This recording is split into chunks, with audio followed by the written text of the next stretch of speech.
Assalamualaikum warahmatullahi wabarakatuh. Hari ini kita akan melanjutkan konfigurasi mekanika kuantum, yakni dengan menggunakan prinsip Aufbau, bagaimana penyusunan konfigurasi itu dibuat.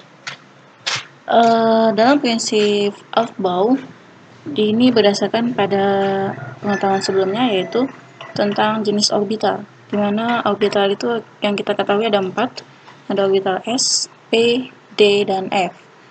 Nah, di sini untuk kulit pertama, pada penyusunan konfigurasi Aufbau, pada kulit pertama hanya ditemui orbital S, dan pada kulit kedua ditemukan orbital S dan P.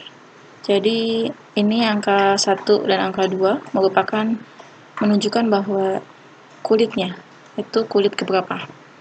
Next, untuk kulit ketiga akan ditemukan orbital S, P, dan D. Lalu kulit keempat ada S, P, D, dan F. Begitu pula selanjutnya, kulit kelima, kulit keenam, dan seterusnya.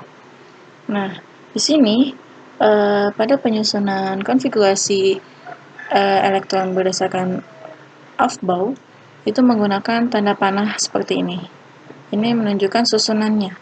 Jadi lihat tanda panah yang pertama menunjukkan bahwa susunan yang pertama adalah 1S, lanjutkan oleh tanda panah kedua ada 2S, tanda panah ketiga ada 2P dan 3S, lalu tanda panah keempat ada 3P, 4S, selanjutnya tanda panah selanjutnya ada 3D, 4P, 5S, selanjutnya ada tanda panah ke 4D, 5P, 6S, dan seterusnya. Di sini, masing-masing orbital yang sudah kita ketahui ada SPDF itu memiliki jumlah elektron maksimal, di mana ketika S itu memiliki satu kotak, satu ruang orbital, di mana dalam satu ruang itu terdapat maksimal 2 elektron, berarti S memiliki 2 elektron maksimal. Sedangkan P karena 3 kotak, berarti dia memiliki 6 elektron maksimal. Sedangkan D ada 5 kotak, berarti maksimal ada 10 elektron. Sedangkan F ada 7 kotak, berarti maksimal ada 14 elektron. Dapat dilihat dalam tabel berikut S2, P6, D10, dan F14. Ini akan digunakan dalam penyusunan konfigurasi Aufbau. Kita langsung masuk ke contohnya. Nah, ini untuk mengingat urutan Aufbau yang tadi. Nah, ketika kita sebelumnya menggunakan konfigurasi Bohr, misalnya kita punya Na dengan 11 elektron, berarti penyusunannya 281, berarti kulit pertama ada 2, kulit kedua ada 8, dan kulit ketiga ada 1 elektron.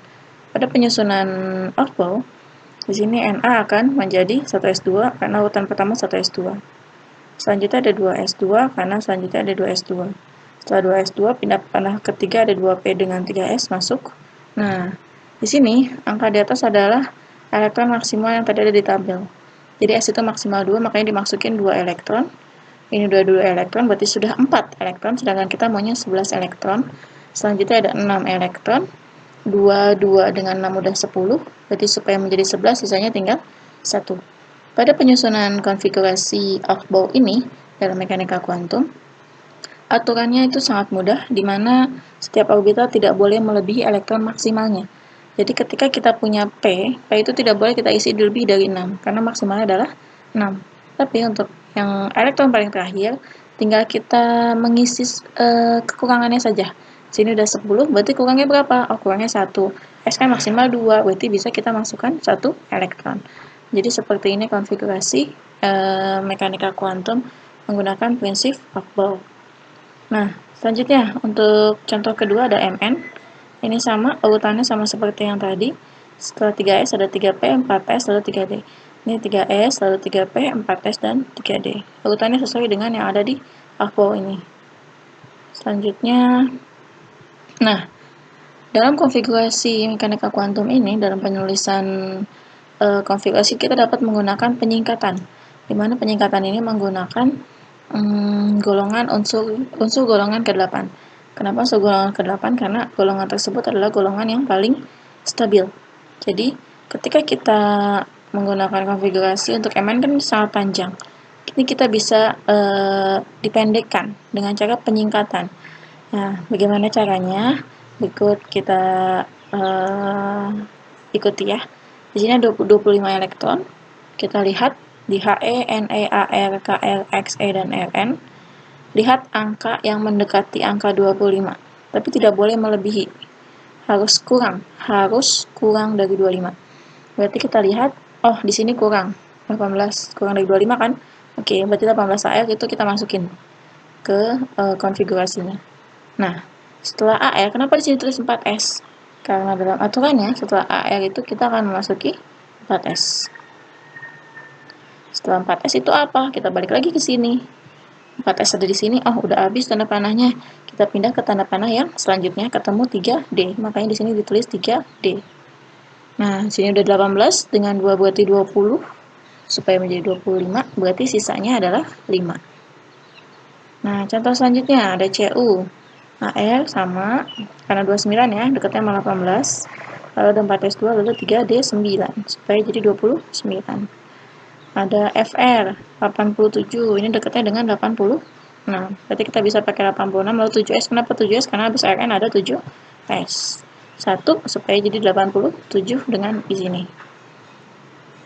Lalu ada SN, ada 36 kayak karena SN 50, berarti kalau 50 dekatnya dengan 36. Sini kita masukin 36, lalu ada 5S. Setelah 5S, kenapa 4D? Kita balik lagi ke sini. Di sini ada 5S. 5S tanda panahnya habis, kita pindah ke tanda panah selanjutnya, ketemunya 4D dan 4P. 5P. Jadi masuk 4D dan 5P. Kita tulis atasnya sesuai dengan kebutuhan supaya jadi 50. 36 dengan 2, 38. 38 dengan 10 berarti 48. 48 berarti dengan 2 menjadi 50. Oke, itu adalah cara pengisian untuk konfigurasi mekanika kuantum.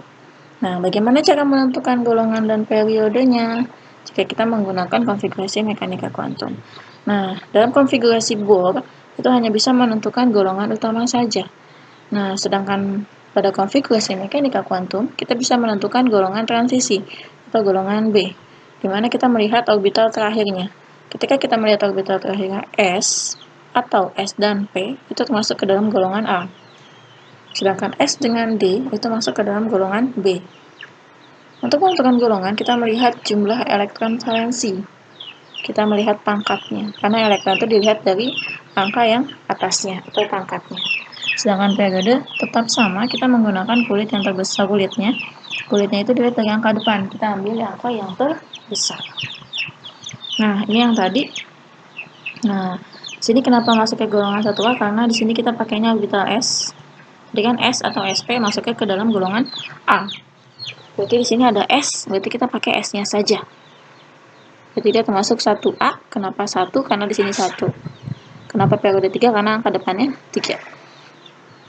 Next, yang kedua. Ada 4S2, 3D, 5. Di sini belakangnya D. Tadi S dengan D itu termasuk ke dalam golongan B.